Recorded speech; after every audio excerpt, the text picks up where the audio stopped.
Hello, everyone. This is Maria Borgoff here, and this week I want to talk a little bit more about authenticity.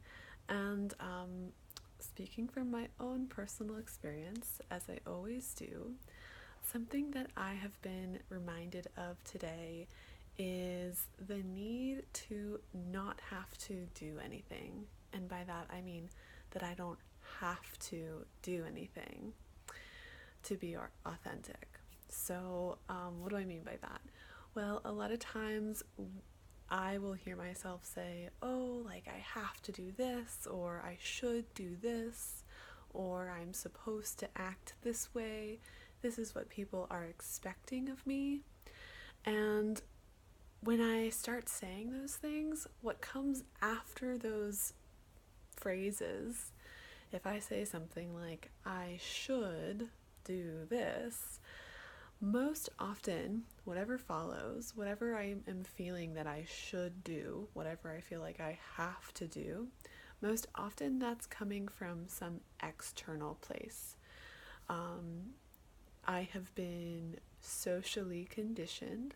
Society has taught me that in order for me to be accepted by everyone around me, I have to look a certain way, I have to talk a certain way, I have to act a certain way, I have to get a certain kind of job, all of those things. So it can be really challenging to be authentic and to be yourself and to be true to yourself when the way that you're acting and thinking and speaking and spending your days is always determined by the way things should be, or what you have to do, or what you're supposed to be. So if your behavior and your thoughts and everything is determined by these externals, right, the way other people think you should be, then it's not coming from inside. It's not coming from an internal and authentic place. It could be coming from an authentic external place. But I think what we really mean when we talk about being authentic is I think that we talk about, and maybe I'm making assumptions here, but I've talked to quite a few friends about this, and everyone always seems to have this idea that authenticity comes from this internal place, this place inside of us, where it doesn't matter what anyone else says, it doesn't matter what's going on outside of us. There's something inside that says, that's authentic, that's real, that's me. So, how do we get to that place? Because we're constantly, in our society, constantly being told what we should do, what's better for us, how we should act or live, or what kind of job we're supposed to get, and what kind of clothes we're supposed to wear, even what our bodies are supposed to look like in order to be beautiful.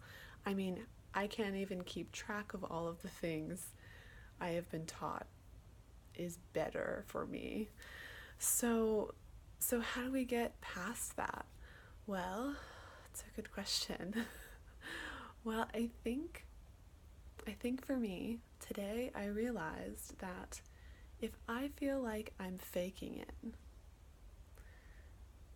if I feel like I'm putting on a front for someone in order to meet some expectation, then that's me responding to only those external have-tos.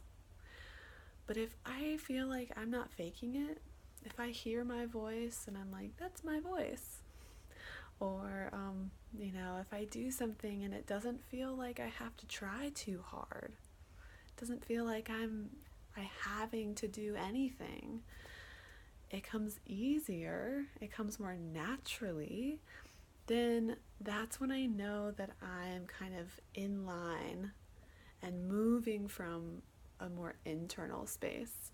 So there is usually a greater sense of ease when we are being authentic, when we are moving from that internal wisdom, in a sense.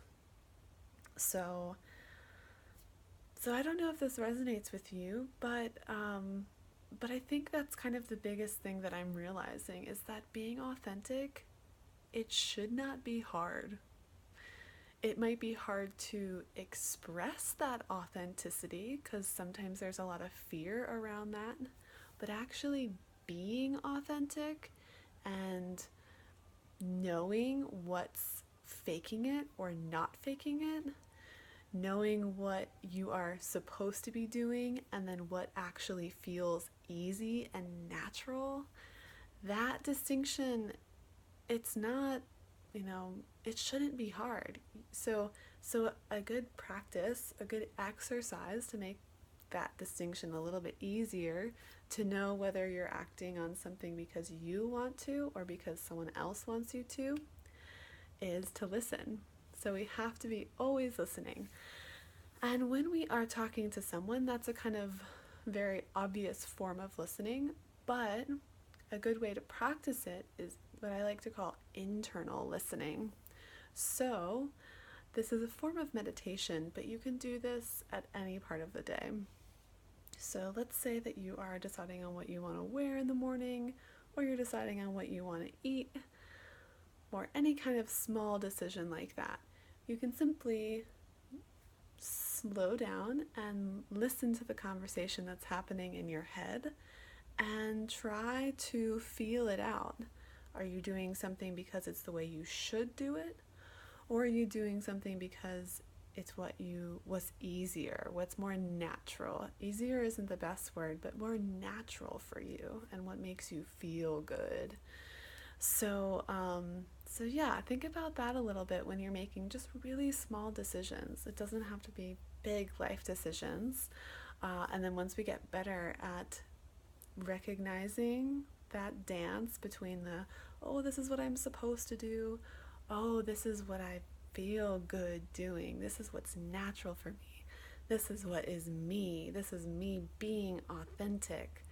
When we get better at that dance between those two in the smaller decisions, then we can start to recognize that dance when we have to make bigger decisions that can sometimes be overwhelming and can sometimes make us feel like we have to choose the supposed to route or the externally defined option.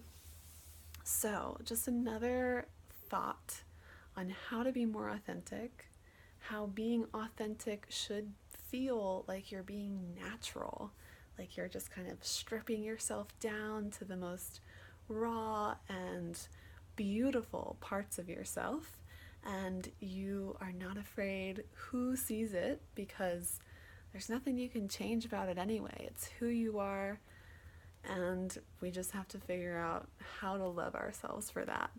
So I would love to hear your thoughts on this.